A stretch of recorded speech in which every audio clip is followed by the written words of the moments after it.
Hello everybody, this is Yoko's Anime Reactions, and this is going to be my review for Welcome to Demon School Iruma Kun Season 2, Episodes 7 and 8. If the volume for the episode is a little loud, I apologize, because I didn't realize how loud I had it. So if it's too loud, just turn it down a little bit, I guess.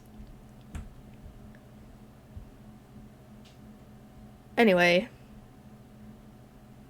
well, now they have their objective. Get enough stamps to get the Royal One.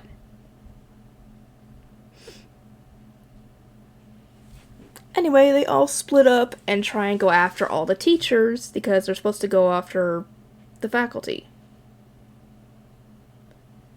And in this episode, we get to see many of their bloodline abilities. We don't get to see all of them. There's at least 2 that we haven't seen, that we don't see in this episode. Maybe 3, because I don't think we see, what was her name? Whatever, Kurumu's ability, I don't think. And I think we don't see Asmodeus's, because I don't even know what his is.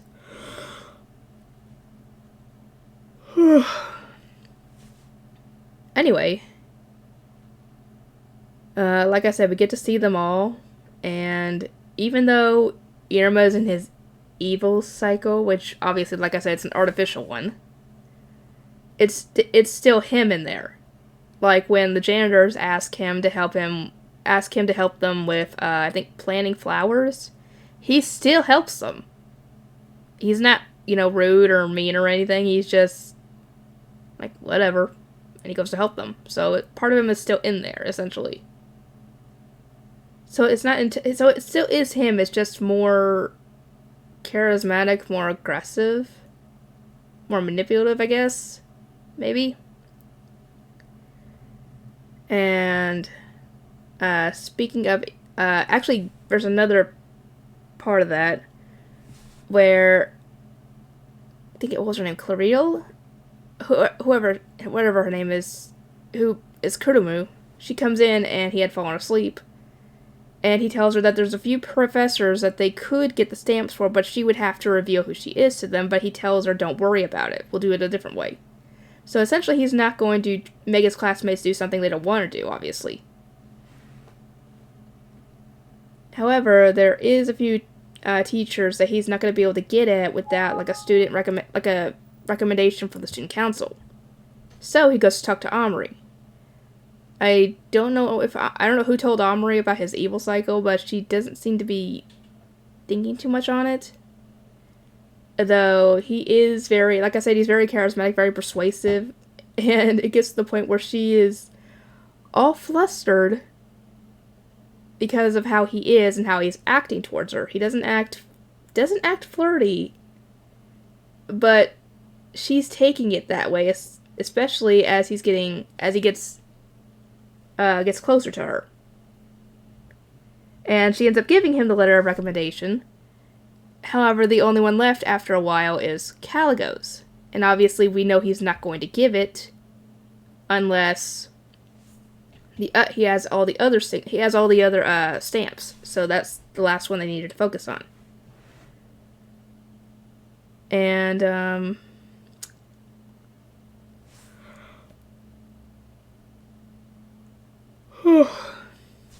anyway, they go to get Caligo's, thinking they've won because he was supposed to be the one who would give this stamp after everybody else had given theirs. However, Caligo essentially had set them up on an impossible mission because he didn't just mean the teachers. He meant every single staff member. The janitors, the kitchen staff, everybody that worked at Babylos. And the funny thing is that probably the easiest one to get, I think, besides possibly Professor Robin, who was already saying he was going to give them their stamp, was probably Sullivan. Because all Iruma had to do was go and ask him, Grandpa, could you please stamp this, please? And then he'd just automatically do it. Anyway, it seems as though they've hit a dead end because they're essentially, I think their time limit is about up at this point, and there's no way they'd be able to get them all on time.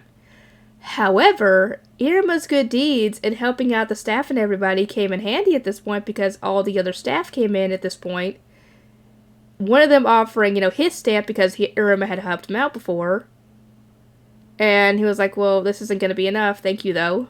And then he goes and tells everybody else to come in, and they all give their stamps of approval. So Iruma helping everybody out and being nice to everybody really paid off in this. So now Caligo has no choice but to grant them permission to use the Royal One classroom. And he is very reluctant to do so. He's like, he's trying to do it, but his body doesn't want to do it, and he finally does it. But yeah, one way they could have gotten Caligo's stamp would have been when they were showing off the first Bloodline ability, where he could have forced him into his familiar form and then forced him to do it, because he wouldn't have been able to disobey. But yeah, they didn't do that route, obviously. Anyway, opening the Royal One apparently is a very big thing because it was sealed when the first Demon King, I can't remember the guy's name, had disappeared after, I guess, using it. And so it opening for the first time in I don't know how long is insane. And